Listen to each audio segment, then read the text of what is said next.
नमस्कार, विंध्या टाइम्स में आपका स्वागत है। बुलेटिन की खबरों के साथ हाजिर हुए हैं। पहली खबर की बात करते हैं। रीवा में आज नगर निगम अध्यक्ष का चुनाव संपन्न हुआ। महापौरी खोने के बाद भाजपा ने रीवा नगर निगम के स्पीकर पद पर कब्जा जमा लिया है। कलेक्ट्रेट के मोहन सभागार में संपन्न हुए चुनाव में भाजपा उम्मीदवार वेंकटेश पांडे को 26 मत मिले, वहीं कांग्रेस प्रत्याशी नजमा बेगम को 19 मत मिले। ऐसे में पहले से लगाए जा रहे कयास सच साबित हुए हैं, क्योंकि बहुमत बीजेपी के पास ही थी। कांग्रेस के 16, भाजपा के 18 और 11 निर्दलीय पार्षद जीतकर आए थे। महापौरी में मिली हार की टीस को मिटाने के लिए भाजपा के शीर्ष नेतृत्व ने निर्दलीय 8 पार्षदों को सदस्यता दिलाई। साथ ही 28 जुलाई को कलेक्ट्रेट में शपथ दिलाते हुए सभी 26 पार्षदों को एक बस में बैठाकर ओरछा भेज दिया गया था। 1 अगस्त को सभी पार्षद होटल से सीधे कलेक्ट्रेट पहुंचे, जिसके बाद वोटिंग कराई गई, जहां सभी ने एक तरफा भाजपा उम्मीदवार को वोट कर नगर निगम अध्यक्ष की कुर्सी पर कब्जा जमा लिया। 26 मत प्राप्त हुए।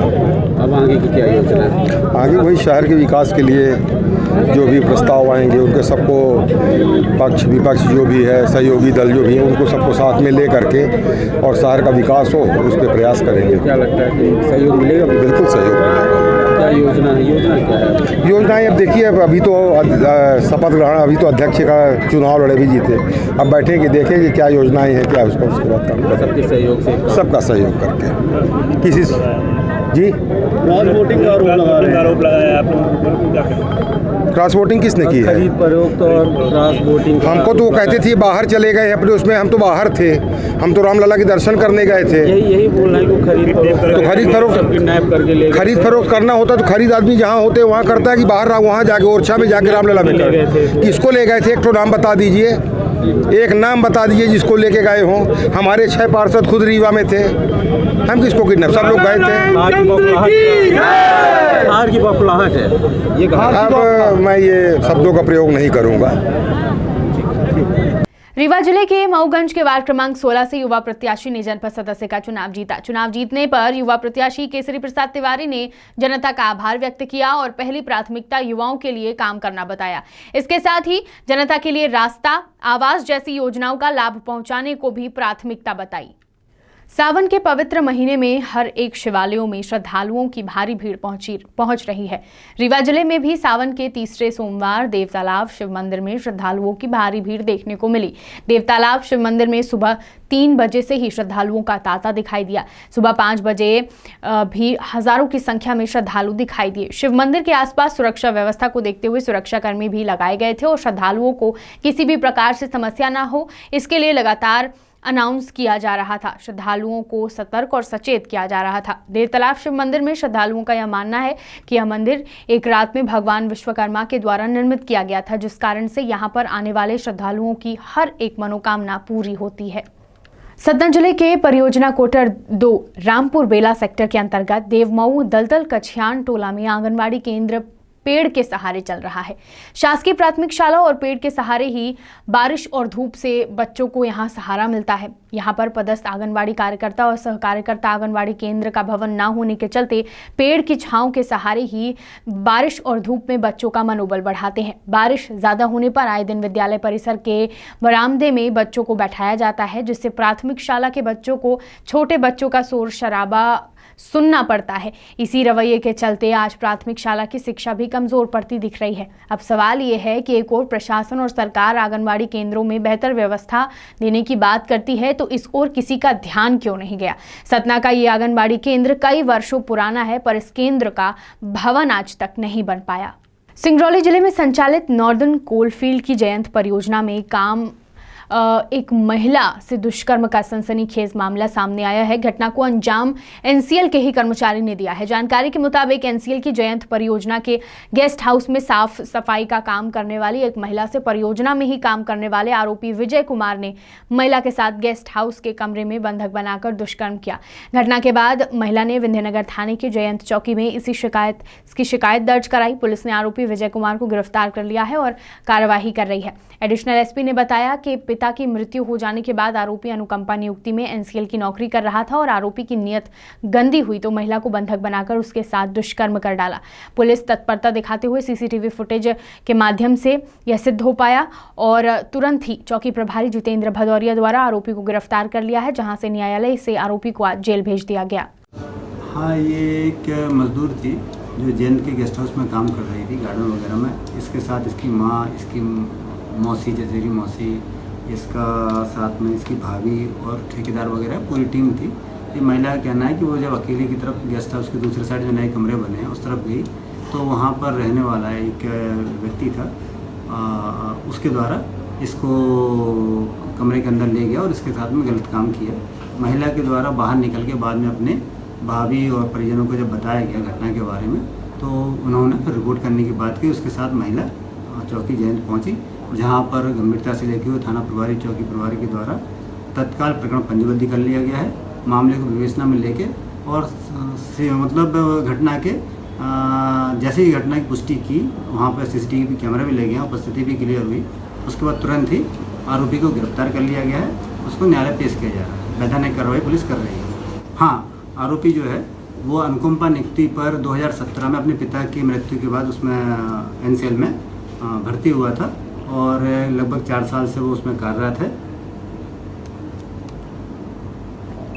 सतना रामपुर बघेलान थाना क्षेत्र के ग्राम कटरा नरसिंहपुर निवासी 12 वर्षीय अमन केवट की बिजली करंट की चपेट में आने से मौत हो गई। बताया जा रहा है कि रामपुर बघेलान बिजली विभाग की लापरवाही से मासूम की जान गई है।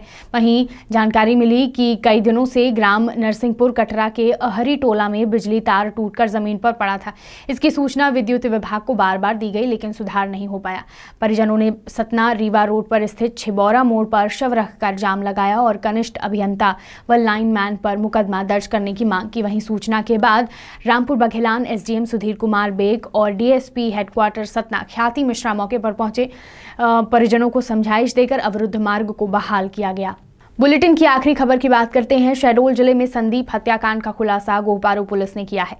48 घंटे के अंदर ब्लाइंड मर्डर का खुलासा हुआ है। जानकारी के अनुसार युवक की प्रेमिका ने ही युवक को पेड़ में बांधकर चाकू से उसकी हत्या की थी। प्रेमी संदीप की शादी हो चुकी थी, बावजूद इसके वह प्रेमिका को परेशान करता था।